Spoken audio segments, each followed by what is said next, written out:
بچیوں کی تعلیم اتنی زیادہ ضروری ہے جتنی زیادہ کہی جائے اتنا بھی کم ہے۔ ایک ماں کا پڑھ جانا ایک پورے خاندان کا پڑھ جانا۔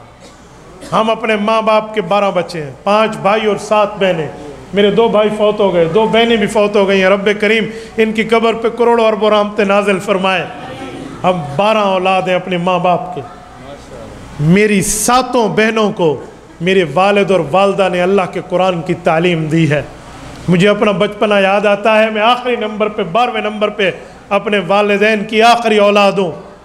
ابھی میں کچی کلاس جسے KG1 کہتے ہیں، پہلی کلاس، یہ پڑھنے بعد میں گیا سورۃ یاسین، سورۃ الرحمن، سورۃ واقعہ، سورۃ الف لام میم سجدہ، اور اسی طرح سورۃ الملک۔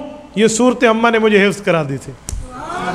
دیکھ کر جو لفظ لکھے ہوتے ہیں نا قرآن کے، میں دیکھ کر وہ نہیں پہچان رکھتا تھا، لیکن مجھے زبانی یاد آتے تھے ماں کے منہ سے سن کے۔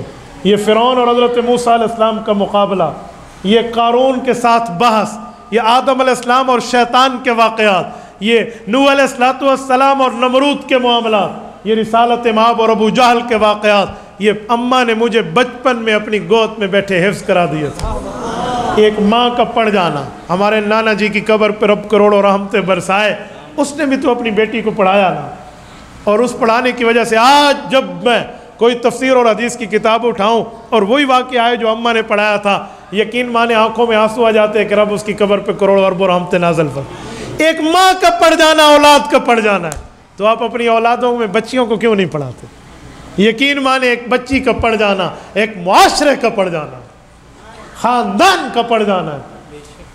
اور سنو، یہ تو صحابہ کرام، اہل بیت عظام اور پیغمبر کے گھرانے سے بچیوں کو پڑھنا اور پڑھانا ثابت ہے۔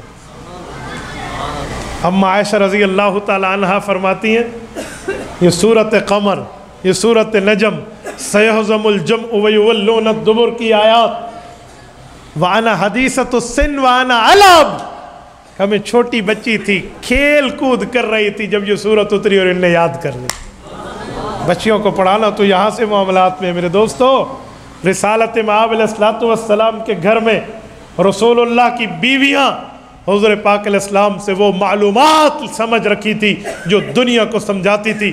اہل بیت میں 2 بڑے گھرانے مشہور تھے حضور پاک کی بیویوں میں، ایک حضرت اماں عائشہ صدیقہ رضی اللہ عنہ کا گھر، اور ایک اماں ام سلمہ رضی اللہ تعالی عنہ کا گھر۔